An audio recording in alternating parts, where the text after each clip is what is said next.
देखो भाई, ये क्रेटा गाड़ी है, इसका दरवाजे का काम हो रहा है और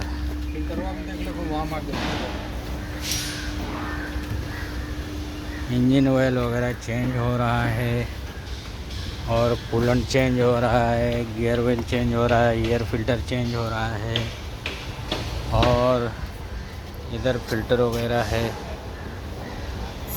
क्रेटा गाड़ी है, इंजन ऑयल वगैरह चेंज हो रहा है।